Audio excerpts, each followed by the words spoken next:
Alright, I'm back with another video, and today we have something so dumb, but yet at the same time really cool and surprisingly mechanically powerful. This is an old idea from a stream from way back when, and I've got to give credit to my buddy Sinless for the title of this video, as I believe he was the one who came up with it. But the whole idea of this build is to basically do the weirdest twist on a stealthy rogue ever. Because the whole idea is that you can't hit what you can't see, and you can't see if you've just been hit with a bloody flashbang and your eyes are still recovering. The idea of this build overall is to blind our enemies with light, making it so that by extension, we can be a sneaky rogue. Now, mechanically, obviously, it doesn't really work that way. You can't hide in bright light. However, the way we're able to basically get a surprise attack going at the start of a round, and then just absolutely beat the crap out of people with, let's just say, some very powerful attacks and some very debilitating status effects, you'll see really quickly how this build can go absolutely insane, while also just being a kind of fun concept. So it's a high burst damage dealer, but it also comes with a ton of support, because the status effects that we're going to be applying are going to be benefiting the whole team. You'll be seeing in the combat footage right now that things just kind of happen around you when people die. There's definitely some bugs happening here as well, which I'm sure will get patched, but even with those patches, the build will still be quite strong. So yeah, without further ado, let's get into the build. We're going to be playing as a tiefling for today for no other particular reason that I wanted to build one. Any race will work, but I did like the idea of playing an Asmodeus tiefling to get the Produce Flame cantrip, which is going to be a source of light as well as a ranged fire attack. And this will use our charisma, which is great because we're a paladin. So I kind of just thought, yeah, you know, it looks cool, especially if you kind of just leave it on your arm. You got that like blue flame effect. And again, this whole build is about light, so I thought I'd pick it up here. We're going to be kicking things off as a rogue today, giving us access to something like sneak attack right away at level 1. But the main reason we're starting with this is because we don't need heavy armor proficiency or anything like that for when we multiclass, and we do get a lot of skill proficiencies by starting off as a rogue. Pretty standard spread here. We've got dexterity at 16 in order to make our finesse attacks as powerful as they can be. Constitution's at 14. We honestly don't need it that high on this build. We'll have a very decent HP pool anyway, and the whole idea of this build is to not even get hit in the first place. Intelligence and wisdom are both at 10 because I didn't want either of them at 8, but you can swap that around if you like. And charisma is at 16 because it is going to be our spellcasting modifier. Moving on to skill proficiencies, we've got sleight of hand and stealth as my skill proficiencies of choice. You're also going to have access to the ability to pick up expertise in a few areas as well. We've also got deception and persuasion from our rogue choices, and I went with the acolyte background, giving us access to religion and insight. I would definitely want to make sure that you have stealth at least as one of your expertise. Your other one can be whatever you like. The reason I went with the acolyte background is I do see this character as kind of like a secret assassin of like a paladin order, because spoiler alert, we're going paladin with this build. So you've got this like paladin order which has these like kind of stealthy assassins kind of like hidden in the shadows until they're not in the shadows and they've just hit a room with a bloody flashbang of divine light, blinding everyone around and then killing everyone inside. Well, I say killing. Non-lethally putting someone out of commission is probably going to be more accurate, and we'll get to that a bit more later. But for now, just kind of pick whatever you like for your skill proficiencies. You've got a pretty well-rounded choice here. Like I say, we've got high charisma and high dex, so we can do kind of both the face of the party stuff and for typical rogue stuff as well. And but I do recommend you have one of your expertise in stealth. For the like kind of flavor of it, I did put my expertise into religion, but honestly, there's more optimal choices, shall we say, if you're not going for the roleplay side of things. So yeah, overall, this is kind of what your starting stats are going to look like. Moving on to level 2, and at this point you have a choice. You can either continue with the rogue stuff for now until you get some of the kind of equipment that we're going to be using for this build and kind of play more of the stealth face of the party playstyle, or you can go straight into the paladin stuff, which is personally what I'm going to recommend. We are going to want some of that stuff as early as we can get it. So I'll show off the paladin levels for this build first and we'll go back to rogue later, but feel free to change up some of the leveling orders in this build if you want. It's not going to be a huge deal. But moving over to Paladin, we get to choose our subclass right off the bat. We're also going to gain access to Lay on Hands, Divine Sense, and Healing Radiance, depending on our subclass. Let's take a look at that now. So, you can kind of go with any subclass in this build. It really doesn't matter which one you pick. You can even go with Oathbreaker if you like. Oath of the Ancients would give you a bit of healing. Oath of Vengeance would give you some extra radiant damage on your attacks and some fear tactics later on. Oath of the Conquest can also give you some, like, you know, benefits with, like, Frightened and Advantage and stuff like that. However, we're going with Oath of Devotion today because, again, the whole theme of this build is light and I don't use Oath of Devotion enough. But this is where we need to talk about something that's kind of a bit of anti-synergy with this build and you have to be a little bit careful of. So, if you start a combat with, like, a stealth attack, right, as a paladin, if you kill those enemies, you will break your oath, even if they're evil. If you're attacking like a ballless cultist, this can happen. So make sure you always have non-lethal attacks toggled when using this build if you're going for the stealth option.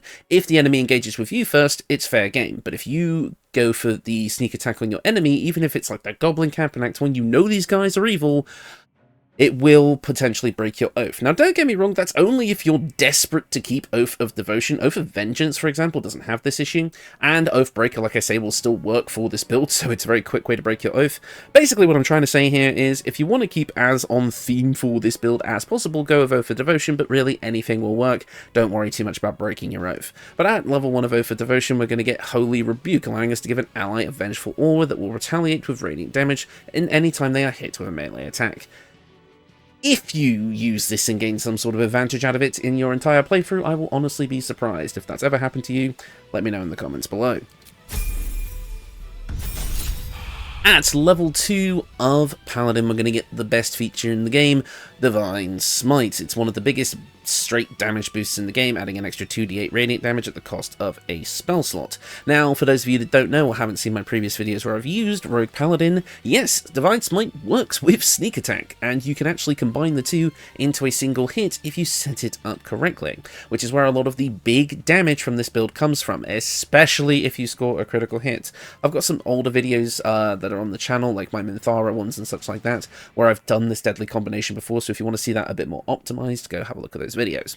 But for Divine Smite, we've got quite a cool thing going here. It's going to trigger a lot of our abilities while also doing a lot of radiant damage. We also do get to pick a fighting style, and you may see here that I've got some extra ones you probably haven't seen before. Now released on all platforms is the Fighting Style Expanded mod, which is going to give us all of the fighting styles on the appropriate classes from tabletop. So for Paladin, in addition to the usual 4, we also have Blessed Warrior, which will give you guidance and Sacred Flame, Blind Fighting, which will make you immune to being blinded, obviously the most powerful one so far, Interception, which will do some interesting things when creatures hit. Basically, it kind of works with like a Sentinel playstyle. You can kind of read the kind of text box there if you want, and Tunnel Fighter, which just, again, you can read the text box there, does a lot of fun things. Now, really, you could go with Blind Fighting or Blessed Warrior here, because Blind Fighting would actually work with the fact that the Asmodeus Tiefling does get the Darkness spell, but I'm going to keep this vanilla today, so we're just going to stick with the defense one today, just to give us a bit more armor class, because again, the higher our armor class is, the less likely we are to be hit, and when we stack this with the various abilities that we will get, we're basically never going to get hit with this build. So I'll be going with defense today, but keep these in mind if you have the Fighting Style Expanded mod installed. At this level, we're also going to get Hellish Rebuke from being a Tiefling, and we also do get to prepare some spells at this level, and this is going to be pretty standard. I'm going to recommend Compelled Duel, actually, because if we make ourselves really, really hard to hit, well, they're just going to go and attack our allies instead, but with Compelled Duel, they're forced to attack us, basically making it so that they can't hit ourselves or our allies. As a bonus action and for a bit of concentration, we're not really going to be concentrating on much with this build. I think Compelled Duel is actually going to be pretty core to the playstyle if you want to shut down a single enemy's ability to do damage. But of course, we're just going to take the rest of the kind of damage buffing spells. So we got Divine Favor to add extra radiant damage, and then the 3 smite spells, Searing, Thunderous, and Wrathful, all with their various effects. Moving on to level 3 of Paladin, we're going to get some more cool things, namely our subclass features. We're going to get a new one called Sacred Weapon, allowing us to turn our weapon into a sacred weapon. It has a higher chance of hitting using your charisma modifier for the attack rolls, as in addition to your regular modifier, as well as emitting a bright light. This is kind of just a fun flavor thing more than anything else. If you find that you're really struggling to hit your enemy, this can help, but overall, again, it's just for flavor. This is where, if you really think this is all pointless, pick a different subclass. But we also do get to go for Turn the Unholy, allowing us to turn nearby undead and fiends. They are forced to flee and cannot come closer to you. Again, if we're playing on the idea that this is some sort of secret member of a holy order, then actually having a Turn the Unholy thing similar to a cleric does make sense in my opinion, so I'm happy to have it here. But we are also going to get Sanctuary, so at the end of the day, if we're really in danger, we can just say, actually, no, sorry, you can't hit me today, you know, it's a weekend, you know, I'm not working today, you can't really, you're just not allowed, I'm sorry, it's outside of my purview. So yeah, Sanctuary, one of the most broken spells in the game, definitely nice to have as a backup in an emergency, especially since you can also cast it on an ally. Moving on, we also have access to Command as well, so we get the Command spell, which is just very powerful in addition. It's not concentration either. It can cause creatures to have to drop their weapons, freeze, go prone, run away from you, or move closer. You've got a lot of kind of battlefield manipulation between Compelled, Duel, and Command, especially with the setup that we're going to have, so, you know, there's some fun stuff going on here. Moving on to Paladin level 4, you're going to get an extra lay on hands charge, so you get a bit of extra healing. We're also total level 5, meaning that we get access to that aforementioned darkness spell. Not really a focus of this build, or a bit more about the light than the dark, but you can use it in a pinch if you need to. We also do get to prepare another spell, and if you really aren't concentrating on anything else, then Shield of Faith is a good option, increasing your armor class by 2, making you even harder to hit. And finally, we do get to choose a feat at this level. Really entirely up to you what you want to go with here, but I definitely recommend taking an ability score improvement and bumping up that dexterity. If you messed around with your starting stats a little bit, you could start with dexterity 17 and maybe grab something like athlete if you want a bit more jump distance, but that's entirely up to you. I kind of wanted more well-rounded stats on this character.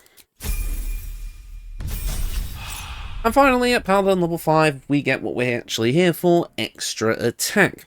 We are also going to gain access to level 2 spell slots though, which is going to allow us to pick up Branding Smite. Possibly marks your target with light, preventing them from turning invisible. This will cost our concentration, however, this is a ranged smite. We basically are using a Divine Smite attack with a ranged weapon. You have the ability to use this with ranged weapons, whereas regular Divine Smite does not work. And since this build does make use of a ranged weapon, it's worth having, so it's a nice little addition to the build. Overall, we've actually got a really solid selection of spells here to help us manipulate the battlefield and do large amounts of damage.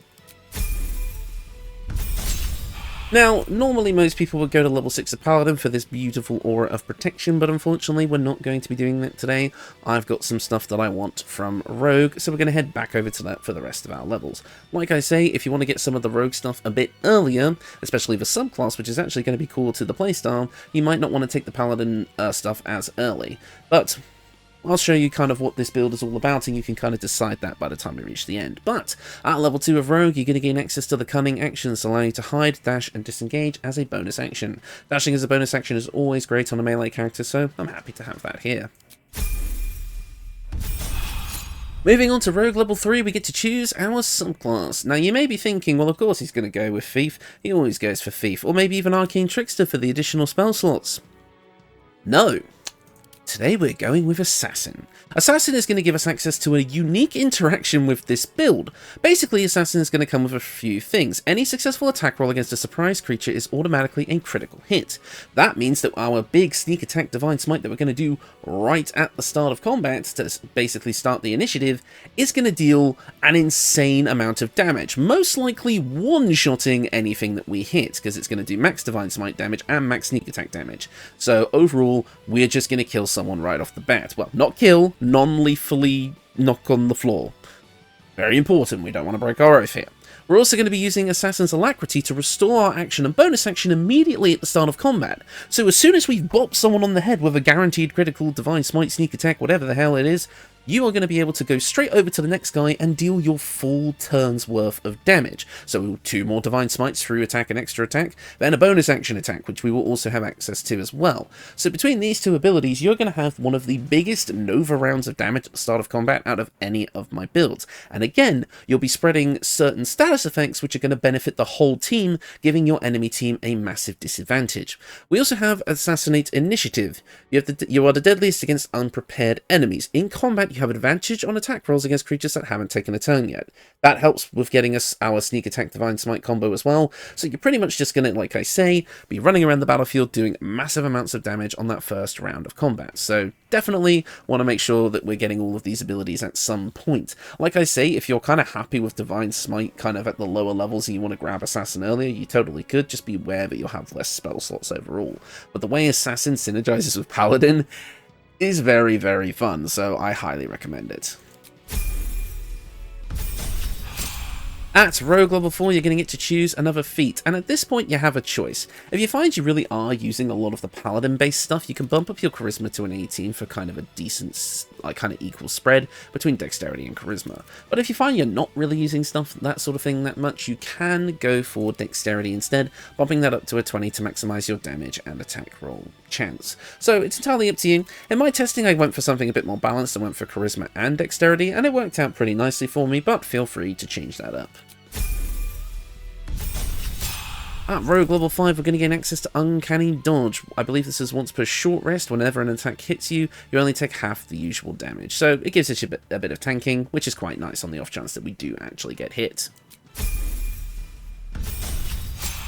At level 6, we're going to gain a couple of extra skill expertise, allowing us to pick up expertise in Sleight of Hand and Deception. But you can change it up a little bit if you like. Finally, at Rogue level 7, you're going to get Evasion. Whenever a spell or effect will deal half damage on a successful saving throw, it instead deals no damage, and if you succeed, it deals no damage if you succeed and only half damage if you fail. I always have trouble reading the Evasion passive, but long story short, you're going to tank stuff from spells, so that's pretty damn awesome. And we also get to finish off the build with a really nice 92 HP. So that is the build. All in all, fairly simple. Your main thing is that you're going to be able to use your assassin abilities combined with Paladin's features to be able to just go for a massive amount of damage on your first round of combat. Basically getting 2 turns worth of damage in with a guaranteed critical hit Divine Smite sneak attack combo to again absolutely obliterate someone. Just remember to have this little switch toggled here.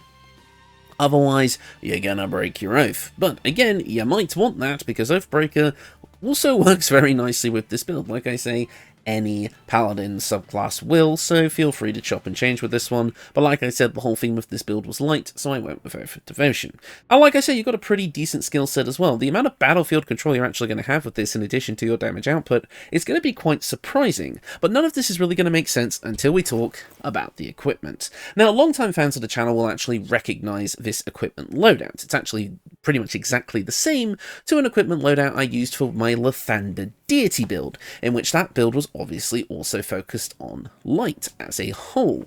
And honestly, pretty standard kit here. Again, it focuses on this particular status effect and taking advantage of it, so let's talk about it. First up, the weapons. For your main hand weapon, you can pretty much use anything you want as long as you're able to dual wield. I went for daggers because again, I think of a rogue, I like to use dual daggers, but short swords, scimitars, even long swords, if you decide to take the dual wielder feat, that can all work. But for a pretty good endgame dagger, Dollar Amorous will do just fine. Whenever we land a critical hit with a weapon or unarmed attack, it deals an additional 7 damage. So that guaranteed Divine Smite sneak attack crit is going to deal an additional 7 damage, which is pretty cool. It's also, I believe, a damage rider, so it may also apply extra damage to other things as well in that kind of sneak attack thing, but I'm not sure of the exact mechanics of it. You guys will have to get back to me and let me know. But in the offhand, we are going to go with the Gleam Dance Dagger. This has the ability to toggle on a radius of light, allowing us to illuminate ourselves and the area around us, as well as the fact that, while it's in our offhand, we gain a +1 bonus to armor class, and it's a +2 dagger. We're not really going to be attacking with this. Again, we don't have the 2-weapon fighting style. We'll have a different bonus action attack that we'll be able to take advantage of. More on that in a moment. But this is here because it fits the theme and gives us a bit of extra armor class, but feel free to swap out this weapon layout if you so desire. Another game dagger, though, that will work well for us is the Hunter's Dagger. On a hit, the target must succeed a DC 13 concentration saving throw or become ruptured. Ruptured means that they'll take 1d4 piercing damage when moving, and each time they move, the condition is reduced by 1, the duration of it, I should say.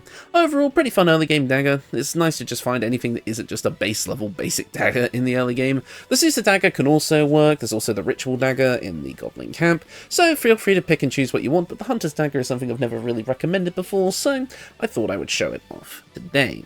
However, the ranged weapon that we're going to be going for here is something you can pick up in the late game, the Fabricated Arbalest. The Fabricated Arbalest is going to give you a unique bonus action attack called Illuminating Shot. Fire a shimmering bolt that inflicts 1 turn of radiating orb upon the target. Yes, again, long-time viewers of the channel will know what Radiating Orb is, and it is one of the cornerstones of this build. An entity affected with Radiating Orb will have a -1 penalty to attack rolls for each remaining turn, so you can stack it up over a period of time. It also sheds a bright light in the area surrounding it, so nobody's hiding from you while they've got this status condition. Reduce the duration by 2 each time the entity makes an attack. So basically, this can stack up to 10 turns, meaning that they'll have a -10 to attack rolls, and even if the enemy is attacking you multiple times, you'll be able to constantly have this effect up. Obviously, Illuminating Shot is going to allow us to apply this pretty consistently with a bonus action, but we do have other ways of doing so. So, first up, for our headpiece, we have the Holy Lance Helm. Because we're going to be having Radiating Orb and a bunch of other things making us harder to hit, this is going to synergize quite nicely. Creatures who miss their attack rolls against the wearer must make a dexterity saving throw or take radiant damage. This is very, very cool, but it is going to have a bit of, I would say, unintended synergy with some other status effects, because again, this is radiant damage. We are going to be able to use this to spread Radiating Orb as we go further down our equipment list. Cloak of Displacement. At the beginning of the wearer's turn, the cloak activates, granting enemies disadvantage on attack rolls that target the wearer. So even though we're inflicting this attack roll penalty, they're also going to have disadvantage on the attack rolls to hit us. Yeah, you're basically never getting hit with this build. Like I said, a -10 to at most to their attack rolls, plus disadvantage, you're not getting hit. Moving on to the Luminous Armour. Whenever the wearer deals radiant damage, they cause a radiant shockwave, which inflicts Radiating Orb in a 3-meter radius around the target, not to you, so this works with ranged attacks as well.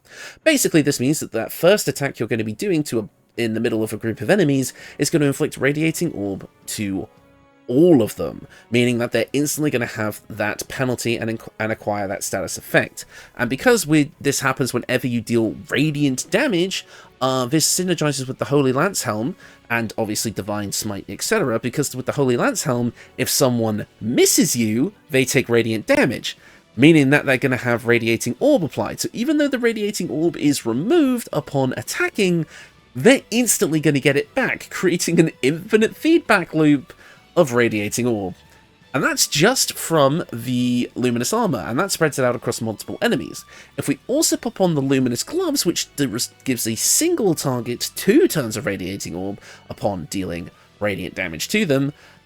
So think about it like this way. You get 2 turns of Radiating Orb removed when the enemy attacks, but if they attack you and miss, they could potentially get 3 turns of Radiating Orb. That is stonks. God, remember that meme? But yeah, so basically the idea is that you basically they cannot get rid of Radiating Orb at all. Now, obviously there is a dexterity saving throw involved, so this won't work 100% of the time. But when it does work, you'll definitely notice. Now, we can combine all of this with the Boots of Stormy Clamor. Whenever the wearer is inflicted by a condition Whenever the wearer inflicts a condition upon a hostile creature, they also deal 2 turns of reverberation. Reverberation, for those of you who don't know, will give a -1 penalty to strength, dexterity, and constitution saving throws per remaining turn, which is a pretty nice debuff. Whenever the entity has 5 or more turns of reverberation, it takes a d4 of thunder damage and can possibly fall prone. This is interesting, because obviously this is going to trigger every time we inflict radiating orbs. So not only is it free extra damage, it has the potential to knock enemies prone, which gives us advantage for our next sneak attack. So basically with this, we're going to constantly have uptime on both reverberation and radiating orb. Again, if you've seen some of my older videos, you know how this combination works. But this does also have an unintended synergy with the helm that we've got, the Holy Lance helm, because for some reason, if the attack misses, it's technically applying a condition, or maybe the condition flag is raised, because just missing us with an attack will cause the enemy to get reverberation. So yeah, that constant uptime I was talking about is constantly up. You would have seen in the combat footage how wacky this sort of thing gets. This might get patched, but this interaction has existed for multiple patches, so I think the chances are a bit low at this point. Moving on to the Spell Savant Amulet. You gain an additional level 2 spell slot. This is just to give us more resources for Divine Smite, so we have 3 level 2 spell slots. Feel free to change this one out if you so desire. And finally, the 2 rings that we've got. The Callous Glow Ring, which causes the wearer to deal an additional 2 points of radiant damage, the tooltip is slightly wrong, against creatures that are illuminated. So all these creatures that are inflicted with Radiating Orb, causing them to be illuminated, are going to take an extra 2 points of radiant damage every time we attack. May seem like it's not that much, so feel free to swap that out if you so desire. But we also have the Coruscation Ring. Whenever the wearer deals spell damage while illuminated by a light source, they also inflict Radiating Orb upon the target for 2 turns. So if we decide to smack someone with one of our smite spells, that's also going to inflict Radiating Orb as well. Yeah, I mean, that's the build. We kind of got through that one a bit quickly, but it is fairly basic at the end of the day. The idea is simple, and the execution is also pretty simple. It kind of just happens while you do your natural stuff, but the power that comes from it is pretty much insane. I will quickly go over the camp clothing, as you will have seen it in the thumbnail, but I wasn't able to really show it off in the video because of a visual glitch that may have got me demonetized, but I can show this off. So basically we're using Fear Tailor's camp clothing to give us the padded armor version 3 and the leather boots as camp clothing, coloured in the Bronal dye from the Faerunian Colours mod. Both of these mods are available on all platforms, to give us this kind of dark but still kind of this regal gold look, and we can combine that with the bandit mask to give us this kind of like assassin-y type look, which I really like. But the problem is I couldn't really show this off in the video proper, because for some reason with the luminous armor, if you don't have a proper underwear on, things will stick out, if you can see where my mouse is circling. So yeah, I couldn't really show it off in the video, unfortunately. Yes, it even works with the content filter on. I've tried. But yeah, that is the build. And overall, I mean, I've done Radiating Orb builds before. In terms of the equipment, this one isn't that unique, but the execution of the build, literally executing people, is very strong. Like I say, that big Nova damage round you're going to get right at the start is basically going to just set up your allies to deal pretty much whatever they want to the enemy, because again, all of those debuffs that we're applying to attack rolls are also going to affect when they attack our enemies, and if we want them to attack us, we can force them to as well. So overall, we just have total control over our enemies' attack rolls throughout the entirety of combat, and then being able to smack them for absolutely massive damage when we need to. The only thing I will say about this build is if you're constantly Divine Smiting, you're going to run out of those spell slots pretty quickly, so you might have to be conservative about that, but with all of our status effects going off pretty much all of the time, you're going to be able to be a bit more conservative with that and just rely on sneak attack instead for the big damage. But overall, like I said, the battlefield control that you're going to get out of this is going to feel very strong. And I would say that maybe if you want to get a weapon from somewhere that has innate radiant damage, maybe even something like the Blood of Lathander or whatever, then you to be more consistent with that, even without having to use Divine Smite, you could go down that route. There's a lot of different things you could do, and like I say, this build is pretty free in which subclass you want to choose, so feel free to experiment with that as well. But yes, that is going to do it for me for today. Thank you all so much for watching, and I will see you all next time.